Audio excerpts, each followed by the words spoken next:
Hello. How are you? How was your week? Good. I'm just returning, kind of, like about a week home at this point from California, um, which Wow. was fun. Doesn't feel like a week. Are you burned out? I don't know. It's weird. Time is a weird thing. That's all I have to say. It's a very interesting fella.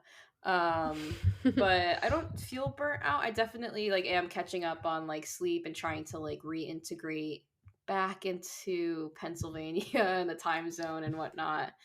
Um, yeah, I do miss that 3 hour, something about being there. I was like, yeah, it's like 9 p.m. over there. It's only 6 p.m. here. Oh Like, yeah, you're like ahead of the game. it It's does great. something to you. Um, but yeah, good to be back. Just trying again, like the weather's been weird, so like the rain, the heat, kind of going back and forth, always kind of messes with me a little bit because I feel like one day I'm like really like, ooh, the sun is out, and then the next day I'm like, what the heck? Mhm. What about you? How are you doing? I'm good. I celebrated my birthday, saw my family. Um that was cool. We went hiking, and I think I formed like a core memory as an adult with my parents, so that was awesome. We just like sat, we were hiking and on a trail that we've done like 4 times now, and we try to do it like different times of the year each time we go, so we get to see it. Um, and we went and sat down by this glen, and we just stayed there for like half an hour, just like skipping rocks, and um, we were like Owen was trying to hit a tree that was, like, falling into the glen, like, all the way across from us. I don't know. It was a really wonderful time. Dudley, my dog, was being, like, adventure duds, and he's a little Boston Terrier, so it was, like, really cute to see him get all tough like a big boy would, a big doggy. Mm-hmm. Um, so yeah, I had a wonderful time. I was thinking about our topic from last week of Earth Day, and I definitely was like, "Wow, I am so in partnership with nature right now." I brought together my family, my loved ones, and we just were like, I don't know. It felt the connectedness, the sense of belonging that we all were experiencing with Mother Nature right there, like the roaring of the waterfall. It was so beautiful, so perfect. Mm, love that. Yeah, Yeah, nature is it's cool. definitely a wonderful thing.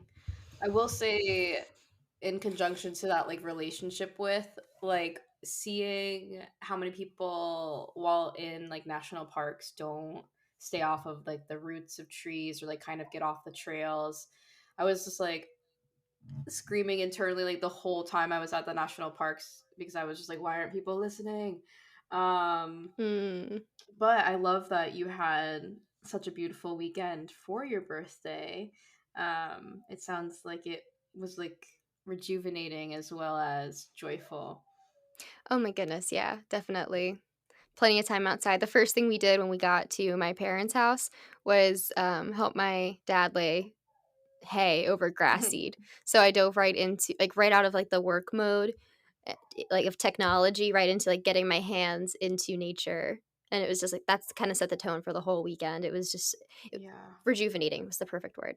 Yeah, it's important. It's definitely important to have spaces like that. Like vacation, I think can be rejuvenating, but I also find that it can be weary as well. Like I think there's a certain point in travel where you do become ready to kind of go back to normalcy. Mhm. Whereas like those little weekend getaways, while they can also be a little taxing, I think, in terms of like travel and stuff like that, they can be nice, like pauses Mhm. and centering. So yay. Yeah. Um for this week though, we're moving into another topic. I think we've kind of touched upon this here and there. It's come up. I think we've all had this experience, but today's episode is episode 7 for those of you who have been around, who are keeping track. If this is your first episode, hello, welcome. And the title is Navigating Avoidance, a field guide to walking towards your inner darkness. So Mm. Every time I hear Ronnie read the title, I just get like so excited. no, I agree. It's so fun introducing the topic and like it's just the start of the conversation, so there's like so much potential from where it can go. But I Mhm. think like maybe a helpful start can be talking about like a little bit of what do we mean by walking towards, and maybe we can define some of the like characteristics and like words that we're using today. Yeah, so when I think about avoidance, I it feels like so running away. I feel like I'm running away from whatever I want to avoid, what I don't wanna be engaging in, whether that's, like, I'm procrastinating or I'm scared to answer my text messages after a long day of work, right? I just, like, no. I'll literally sometimes, like, throw my phone, like, creating distance, I separate Been there, myself. been there. Yeah. So that's the idea, like, there's avoidance here, but what if I walked toward? So instead of running away from, booking it in the other direction, what if I allowed myself to stand still for a moment and take steps toward what I'm avoiding? Yeah.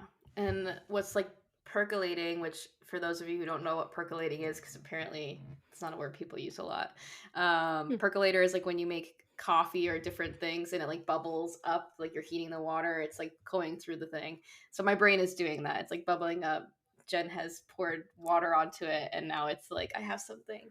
Um so, in conjunction with what Jen said about like running away from, I think there's a misconception or a mis like a misalignment in our brains when we're doing this because we think that we're running away from that text message or we're running away from like our mean scary boss or like we're running away from these things. But in reality, we are running away from our own selves. Like the thing that's prompting the running away is the feelings or the emotions or the thoughts or the things that kind of are triggered in response to said situation. So, really, the discomfort that we're running away from is within ourselves. And if we've ever Mhm. tried to run away from ourselves, you know how intensely difficult that can be to do that because like you literally have to turn away from yourself constantly to like keep that Mhm. up. And then at some point there comes a time where the running away slows down. And sometimes when you pick yourself up and look around, things are very drastically different than when you began that. Mhm. And that's not always the case. Yeah. But like I think that keeping in mind some of this can be very under the surface. Like it's happening and we're not always like super consciously aware of the fact that we're doing these things because they might be so ingrained in us from years and years and years of using these tactics. Yeah, 100%. Well, that's, like, the whole thing too about it, and we'll get into this later, but avoidance really is so natural for humans, animals, really anything, anyone with a consciousness, um, the conscience. I just Oh, the imagine conch. I was going, like, down, like, the Jiminy Cricket route, but SpongeBob works too. Gen Z. um, But yeah, so, walking toward what we are afraid to look inward and see within ourselves. And the walking just means being gentle as we give ourselves the chance to approach it. Because it's in there. It's not going anywhere. We're just turning a blind eye to it because we're afraid. yeah, yeah. And right there, I think, is a good place for us to define avoidance. So, avoidance is a noun and it is the act of, I love when they do this, I love when they use the word to define Mm, it, is the mhm. practice of avoiding or withdrawing from something. So, I think we'll go with the latter half of this definition and say that it is the act of choosing to withdraw from something. So, it is, I think, I know it's a Ooh. noun, I know it says it's a noun, I don't but I believe feel like it could Merriam-Webster is verb. lying. Yeah, it's a verb. They're I'm lying feeling to like us. the act of avoidance. Like you're literally Yeah. saying it. An act, a Mm, practice. What are these things? Action yeah. items. What are action items? Verbs.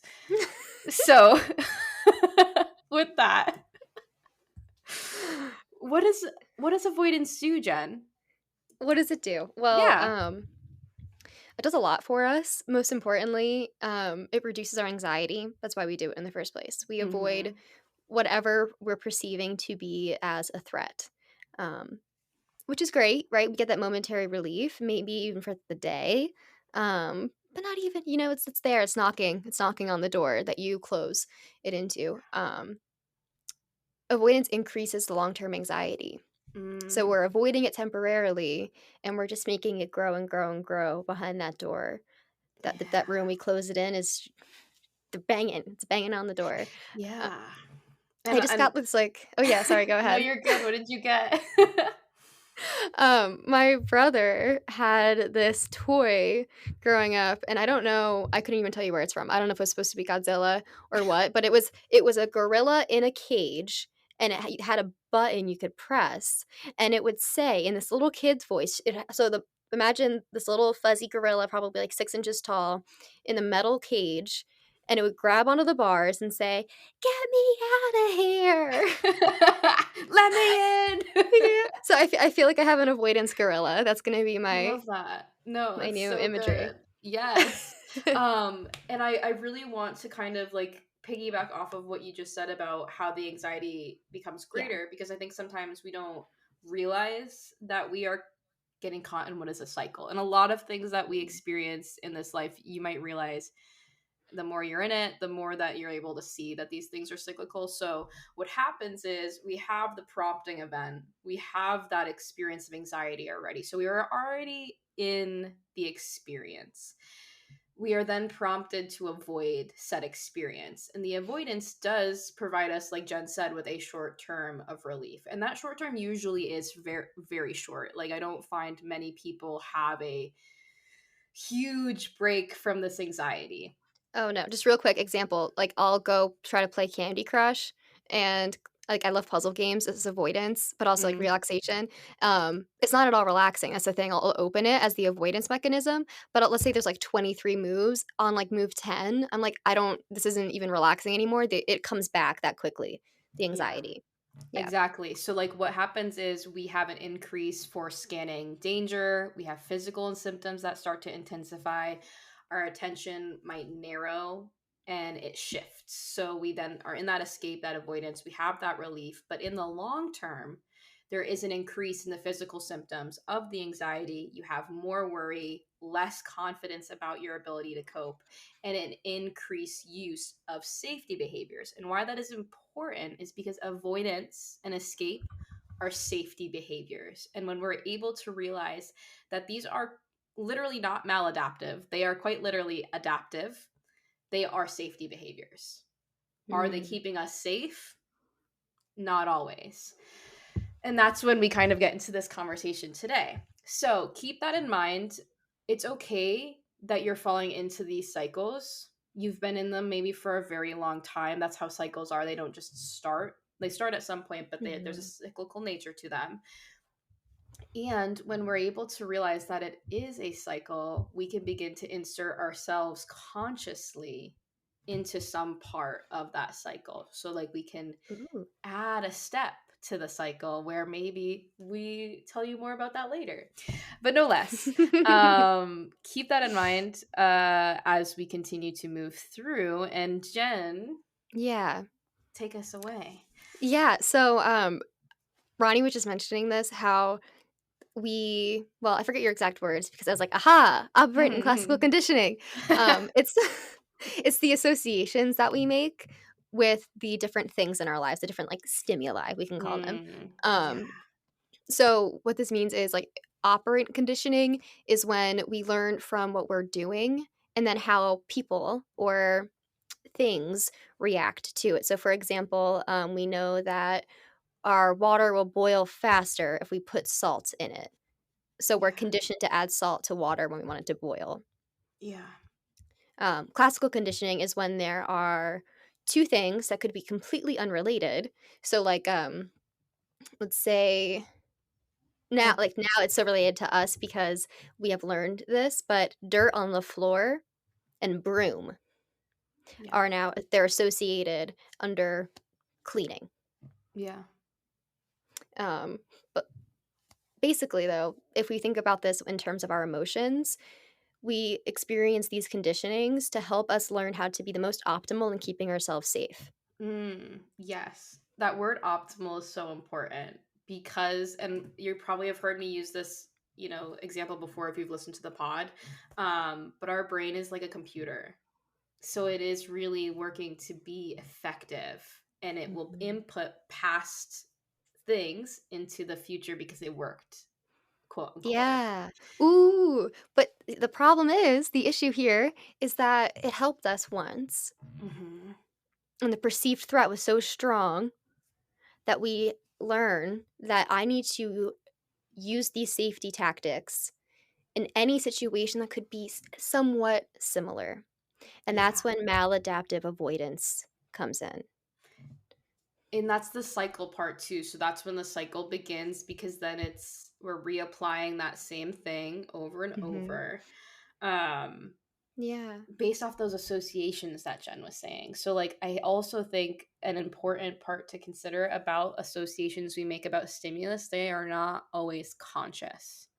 So, scent is something that's really strongly tied to memory. It is one of our strongest memory inducing things. So that might be why when you're walking around somewhere and you might catch a whiff of some laundry detergent or you might smell a smell that you don't even know what it is, but you recognize it to like a place in time or to like some kind of fuzzy memory. You might not even have a full picture, but it's like bing, all of a sudden like this light has turned on.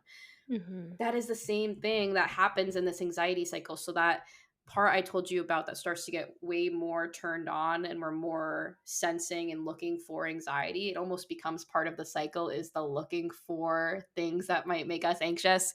Ah, Mm. yes. And now that's perfect. Let's talk about flight, fight, freeze, and fawn response. This is like the whole Yeah. thing. So when we're scanning constantly for danger, what's happening here is our baseline of anxiety and fear is heightened. So this is when like people talk about toxic stress. This is toxic stress. We are stuck in this place because we think we need to keep ourselves safe. So Yeah. we can fight it. So this could look like being defensive in your communication. It could look like actually fighting.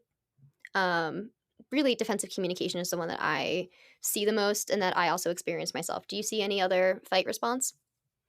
Fight, I mean, literal. Like, like Yeah, literally fighting fighting. can be literal, like people who road rage. You might see it, and like There I it think that's is. a Yeah. great example of people having like a fight response and it being like revved up in that way.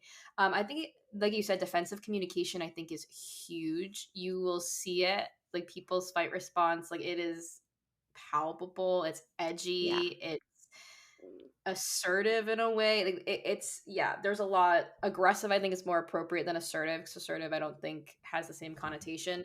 Mhm. But yeah, I think you're right on it. Like fight I think can be both physical and it can be very much in an emotional and like words way. Yeah. Okay, so then the next one is flight, which is running from. Yeah, Um, flight. And this could be like literally like in the moment your brain, like you might not be literally running, but you might be in like a space where you're unable to yeah. You're dissociating, like dissociation's running from happening. yourself, like flying away. Your Mhm. brain's like, boop, we're out. Yeah. Yeah, grabbing my phone and playing Candy Crush, that's flight response. Mhm. Yeah. Mhm. Then there is the freeze response, which is where we are like physically we will stop whatever we're doing. This also can look like our brain short circuiting. We're not able to form our thoughts anymore. We're at that point of feeling overwhelmed where our communication starts to break down. Yeah. And Absolutely. then we have the fawn response, which is something that is relatively new within the last 10 years that not a lot of people know about. It's literally, I think we talked about this before too, probably episode one, where it's like deer in headlights, like an actual fawn, baby deer. We will do anything to remain safe because we know that we are vulnerable in the situation based off of the emotional signals that we're receiving, the perceived threat that we're taking in. So we'll do whatever we need to get out. Okay. Yes, and this isn't even always getting out necessarily. This could look like if we're in a relationship with someone and we're worried about losing them, we might begin to Mm. fawn and take on certain behaviors to save. that relationship, to maintain that connection. So it can look like that way as well. Yeah. But yeah, these are different ways that that can show up. There's ways that you can like, test yourself for these. Like there's so many different things that you can like input and like learn about, or just like there's a lot of information on this. Um, Yeah. if you don't know, your style. I think I was with the smell. Okay. We Our senses. So when we're triggered by our environment, you might notice some of these coping mechanisms, or these fight, flight, freeze, these things coming up, but less premeditated, because the trigger in and of itself just kind of it came up in an Mm. organic way. It wasn't there prior. Like this is like a moment where you might be looking for it, like your systems are alert and they're like sensitized to that. But I think this is like how triggers show up. Like in some ways we don't have control over that. Ooh, that is such a good one. It can completely derail what we're doing, what our day is looking like. And a lot of times, this is actually a great example of where adaptive avoidance can come in. In order for us to be able to continue with what we are doing, what our day is looking like, um, it, it's great to compartmentalize it. So, compartmentalizing is avoidance, and it's a healthy way to avoid, because if we're compartmentalizing, we're going to open that compartment at a later date when it feels safe to, or later on in the day, not even a later date. Yeah. So this is like, so when we say adaptive avoidance, it's like Jen said, it's for us to be able to maintain our like space that we're in if we're not in a place where we can unpack or deal or feel or whatever. But Mhm. the key component to it being adaptive, it is a pause. It's not that we're stopping it and we are straight up just avoiding it, because that's just avoidance. We're Yeah. coming back to it. Like you might make a note mentally, you might write it down, to literally come back to that and Mhm. investigate what was going on there. Like, so then the reason it's adaptive is we are able to apply what we learned from that situation because we sat with it in the future. If it were to come up again, like we might not have to do that adaptive avoidance, because we might already understand what we need because of that contemplation that already took place. Yeah. Oof. We also can use our emotion regulation skills here. And you Mm. might realize that, oh, yeah, my avoidance popped up here. I'm going to see it through. I'm going to do one that I've been loving lately, I've rediscovered lately, is breathing in and out through the straw. Um, just controlled breathing. Yeah. That's actually something that I'm using now, to cleansing breath instead of deep breathing. Because deep breathing can make things like so much worse and doesn't actually help. It can Yeah. just induce hyperventilation. So anyway, doing a cleansing breath, and then you might realize, oh, I don't have anything to be fearful of right now. I handled Yeah. this. Mm. Yeah. Yeah. Anything more you want to say about this before we transition into the what ifs? I think I'm like the one thing I want to know is how there is a tendency to go into our brain when we are feeling feelings. We avoid, and we've talked about this before, when we go into our thinking space instead of our feeling space. And Mm, this is a moment where if you can do that pause that Jen said and then go into that feeling space, there can be like learning and insight here. Even if you're able just to touchstone it for a second, where you're able to pause and like note how you're feeling, it's giving you so much information. So like thinking about, can I do the thinking versus the feeling, and like where am I usually going? Where do I find myself when I am finding myself? yeah. Um and I think about stimulating like the vagus nerve. So like humming could be really helpful. I saw a video and I know that Jen liked it because it told me that she did on Instagram. But it was I don't know who, because I just don't know at this point in time, but I can like link it below because I do have it saved. But they were tapping their chest and audibly saying like ah or something in their car to release the anxious feelings. Oh, yeah, And yeah. you're supposed to do it until like you don't feel them anymore, and you can hit as like, I don't like, with as much pressure as you can comfortably take. You're not like beating up your chest here, but it's Mhm. rhythmic, and there's like the and it like sounds like that, but you can even go louder. And that's like a primal way. Oh my gosh, I just had an aha moment. My avoidance gorilla gripping the bars, shaking the bars, right? What if the gorilla says, "Okay, you know what? I am stuck in here." And then gorilla taps. So gorilla taps is, exactly what we're talking Yeah. about here. So you just tap on your let's see if you can hear me. Mhm. I don't know if it's registering, but the It point is. is, yeah, you kinda act like a gorilla. You tap, you allow that primal, instinctual release of emotions to come out through connecting with connecting with your physical body. Yes, and, Um like, when you think about kids, like, kids, when you observe them, they don't feel the way that adults do. They are very physical in how they experience their feelings. So, like, if you were to tell a child about, like, a loss, like, grief-wise, they might take that in and then scurry off and start playing and running around and doing stuff because that's how they experience their world. It's so Mhm, innate. They're so like the word primal feels so like right on the money. Because they're tied into that intuitive nature still because they haven't been so conditioned out of it to like mhm. look a certain way or experience a certain way. So like I invite you to be curious about how might I interact with this if I wasn't worried about perception? How might I, how might I engage with my inner world?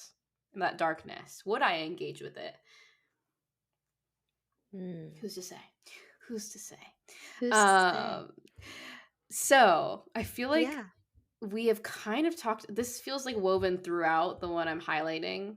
Ah, utility S- of avoidance. Yeah. Yeah. So like Jen and I have this like bolded here, and I think it's really important because like, in no way are we shaming the inclination to avoid or claiming that we ourselves do not avoid. Like we've named here some of our own things coming up, but I just like recognizing the utility of that. And like maybe in this moment, I invite you to, if you can, like think of like the loving warmth. Maybe think of like a dog or a cat or something, like loving warmth.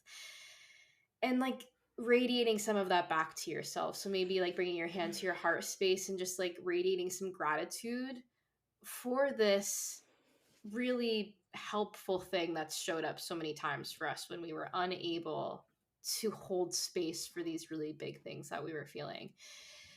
And we're going to kind of shift gears and start to talk about like some of the common themes about what we are avoiding as well as some of the Yeah. like common ways that it shows up, like in ways that I think are a little bit more approachable for all of us, and I think we have more of a unified general experiencing of these things. Mhm. Yeah, so with avoidance, in the realm of mental health, I think a useful way to think about it is as us identifying what we're afraid of and then trying to understand this perceived threat, what we're fearing, and why it's becoming so overwhelming for us to the point where our brain and body say, okay, time for fight or flight mode to kick in. So for us, it's registering, okay, I'm avoiding this. I'm turning my back. I can't do this right now. Mm-hmm. When, as I just explained, right, there's a lot of intricacies happening in here that we can try to tune into and be aware of.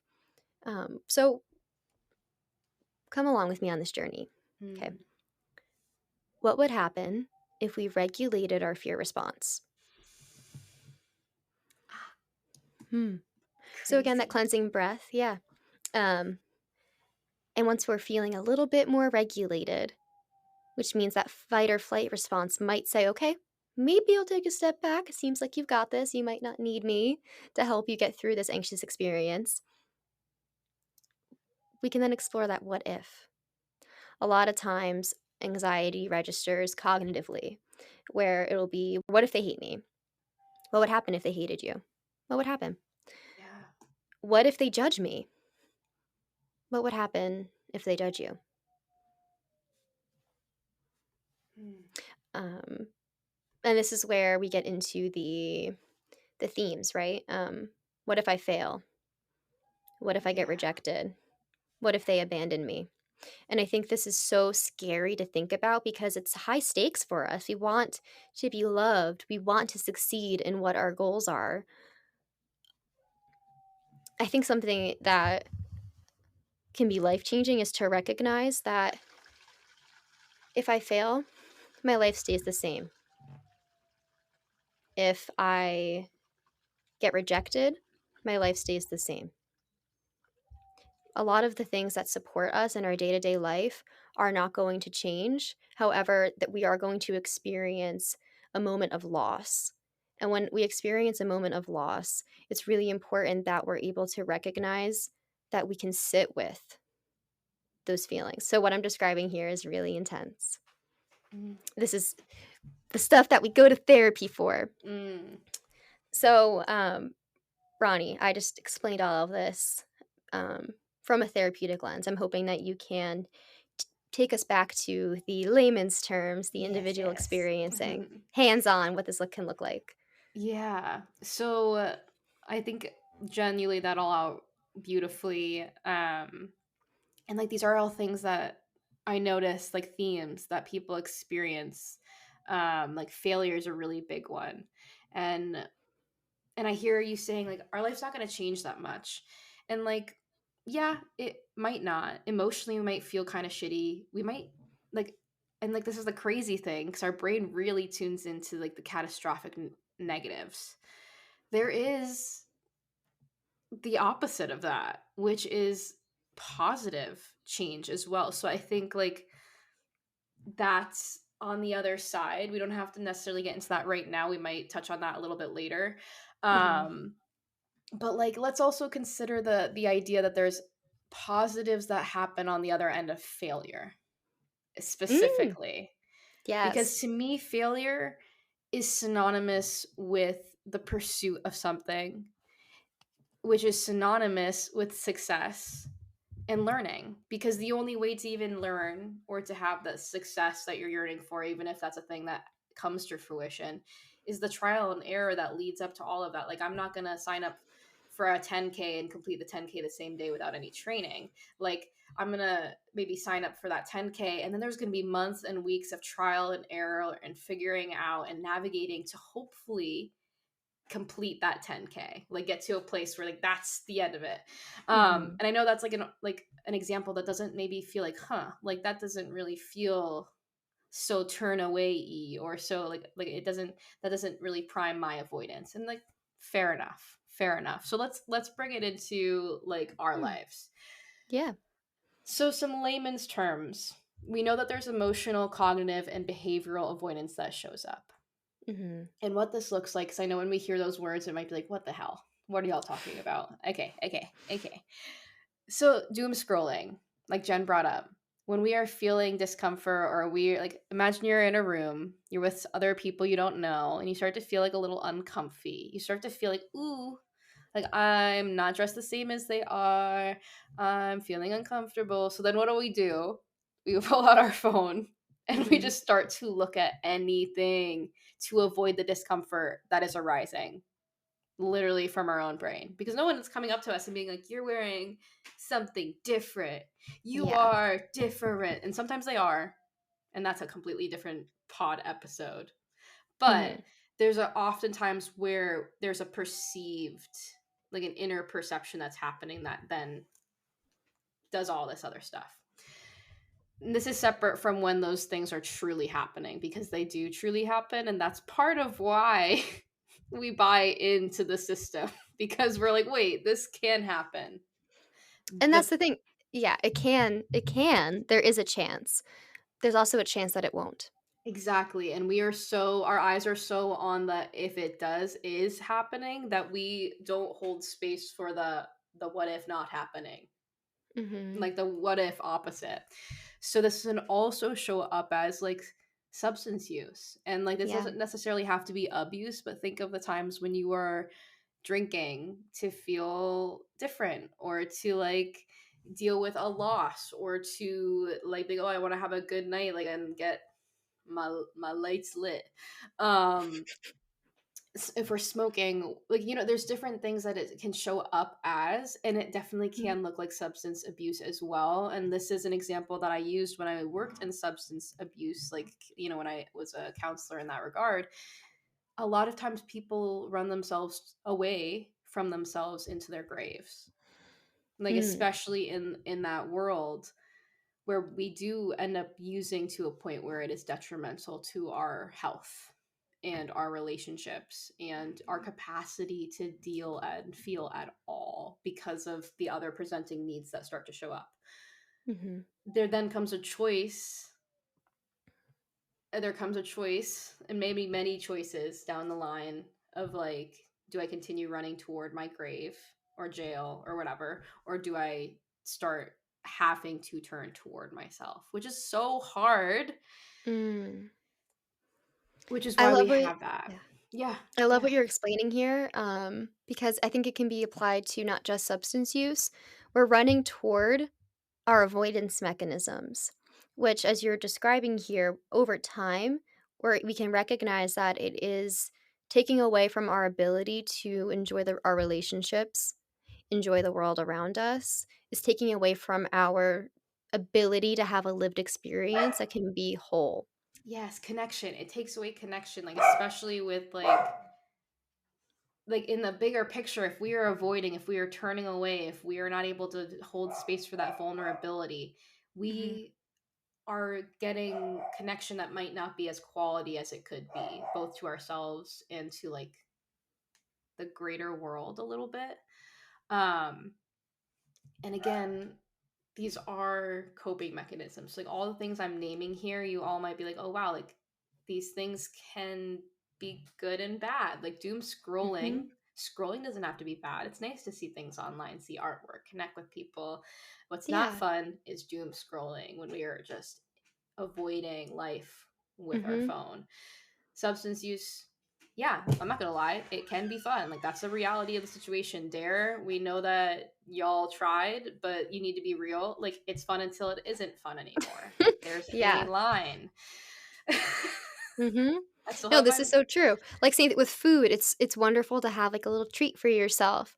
If the treat becomes your dose of dopamine, after a really overwhelming experience, think about the conditioning we mentioned before. We're connecting every time I'm overwhelmed, I need to have a sweet treat. Mhm. Yeah, yeah. Exercise can be a release. It also can be rejuvenating. It also can be self-punishment, right? It's Because all about we, Yeah. no, you're good. It's all about the associations that we can draw from when we're using our avoidance behaviors or thoughts or feelings. Whenever we're avoiding something, how are we associating it with our present life? Alice in Chains has a song "Down in a Hole," and Lane Staley, passed away from substance use, and he was really battling it for a really long time, and in the one song, he says, "I have eaten the sun, so my tongue has been burned of the taste. I have been guilty of kicking myself in the teeth. I will speak no more of my feelings beneath." Mm, If that's not the struggle with avoiding what we are so afraid of facing. mm. And, like, there's the dichotomy here Mm. that, like, in life there is suffering.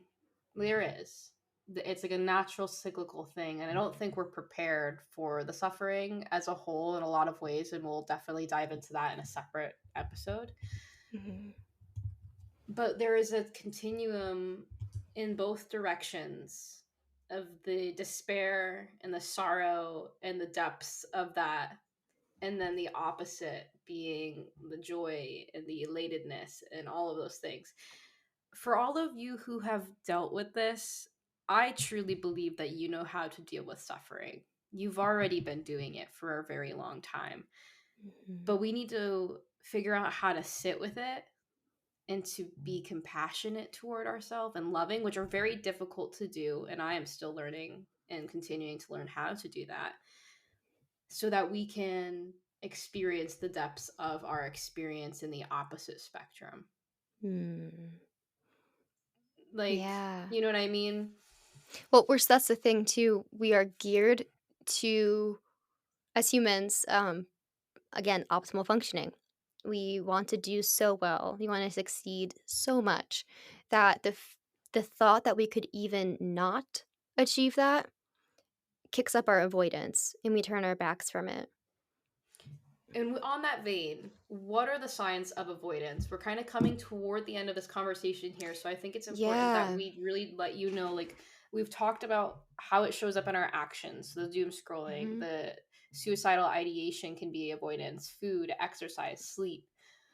Mhm. What are some like concrete signs in like in our bodies or in our minds, or like what are some things that you would tell someone, Jen?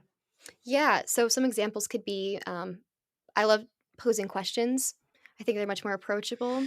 Yeah. Um, am I feeling sick or tired when it's time to talk to this person or go to this place? Yeah. When I do try to think or talk about something that's upsetting, do I have a brain fart or do I lose track of where I was or have trouble finding the words? Yeah. Absolutely. Yeah. Another one could be, do I do things that give me quick hits of dopamine when I'm feeling overwhelmed? Yeah. What am I doing in these moments where my I'm noticing I'm not really feeling regulated? What's my response? Yeah. Okay. And I love the posing of questions because we can ask ourselves these things. Like we can check in. And I think once you get to a certain place, you can begin to not only ask these assessing kind of questions or these trying to, because like right where you're at right now is the awareness. You're becoming aware of it. And that takes so fucking much time. So like let Yeah. yourself take as much time as you need to do that. Mhm. We get to a place where we're then able to start asking, what do I need right now? Mm. And when we are able to insert, because like we talked about that anxiety cycle, so something I think that's very plausible and easy-ish to insert is a pause Yeah. between that anxiety and that response to the Mhm. anxiety. So like those might be one and the same, but can we insert a breath? Can we insert a physical tapping? Can we, what can we put in here? And that is trial and error for all Mhm. of us. We will figure out our individual toolbox, which is like, what is this life not about if to not figure yourself out a little bit better? Oof. But Mm. what do I need? And Yeah. how often are you even asking yourself that now, if at all? Mhm. And you don't have to interrupt your cycle, the anxiety cycle. It's about staying with yourself. Mm, So after the road rage happens, after you notice that you've been doom scrolling, it's so easy to enter shame, the shame cycle, which is actually emotional avoidance as well. But it's so easy to get into what's next. This is where a pause can be useful to check in with what you're needing. And that yeah. it could be that cleansing breath, it could be the emotion regulation skills that you already have in your back pocket. It could be calling a friend, it could be Mm, calling a loved one. Just being able to take that pause and try to explore what just happened here. yeah. I am registering that I felt uncomfortable. I didn't really feel in control, and I'm still feeling uncomfortable despite the natural reaction my body gave me to the situation. What do I want to do instead? Do I want to do something instead? Like, because there's sometimes where, like, our response might be an appropriate response. And that's like, again, that's the assessment, the evaluation of the experiencing that's happening. Mhm. And I love your word explore. I think like likening this to you are figuring out like your map.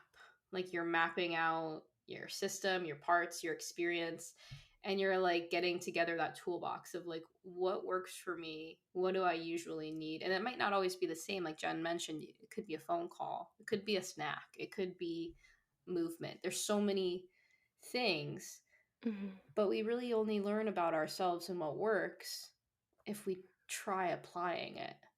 Yeah, and being brave too. Like, for example, we know that, yelling, usually the other person will stop talking and listen. However, you're damaging the relationship with that person by yelling at them. Yeah. So it's asking yourself, is this threat I'm perceiving worthy of the emotional, behavioral, or cognitive energy that I am responding to it with? Yeah. Um, which it's heavy work here, journaling. Having a journal can be so helpful with this. So you can keep track, especially if you're experiencing that avoidance. We can kind of forget what we're thinking. So writing it down can be so helpful, especially if we get into the like what would happen if we like we mentioned before, what happens if I explored the what if deeper. If you take that pause and you explore it more, being able to write it down can help solidify into your long-term memory that there Yeah. actually can be moments of safety in Mm. exploring what's making us uncomfortable, because again it can show us that okay, yeah, I'm scared of failing, but what if I succeed? A big one with fear of judgment can look like, what if they judge me? Okay, yeah, what if they judge you? Well, they can think negative things. Judgment can be positive too. Mm. I have positive judgments about so many things in my life. Yeah. Doesn't have to be bad. Doesn't have to be scary. Yeah. And Yeah. like the step further from that is considering where are these thoughts coming from, the idea Mm. of being judged. Like, is this from me? Is this like some judgment that I had experienced at some point in my life that really like made me feel like this was the story I was going to carry for forever? Yeah.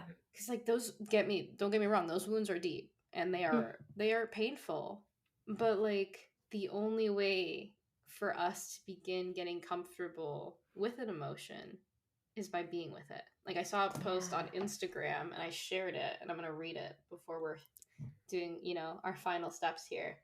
Yeah. But it says you can only learn to regulate an emotion that you allow yourself to feel. Ooh, you And can this is, only, yeah, yeah. yeah, yeah, go ahead, Jen. Say it again. Say it again. You can only learn to regulate an emotion that you allow yourself to feel. Mm. And this is the account at I am Jenn Man, Jen with one N, man with two N's. If anyone is interested, that is their Instagram handle. Hmm. So basically, we're so afraid, excuse me, we're so afraid of failure. We're conditioned from one experience or a couple experiences with failure that it's scary and painful. Yeah, yeah. Do I want to give that fear control over the rest of my life? Hmm. Mm, something So a to really consider. cool it's something to consider. And a really cool way to actually put this into action is from dialectical behavioral therapy, opposite action. So let's make it into a small approachable task. We're on our phone, we catch ourselves doom scrolling. It would be putting the phone down and saying, why did I start scrolling in the first place? What did I want to do? So turning inward, looking inward. Um, Another example of opposite action with depression could be, okay, I am stuck in this bed right now, and revving yourself up using some behavioral activation, one foot under the other, under your knee, right? One foot at a time. Get up, sit up. You're laying down, sit up. Doesn't mean get out of bed and have a perfectly effective day. It's the challenge. I'm going to do the opposite of what my avoidance is making me do. Uh, Ronnie, what else could we be doing with opposite action? So I think you kind of summed it up, but it's absolutely assessing like what is the thing that I am doing and what is the opposite of that. So if I am acting out of fear, what is the opposite of fear? It's usually fear wants to move away, and the opposite of that is taking steps toward. So it's, moving toward the thing.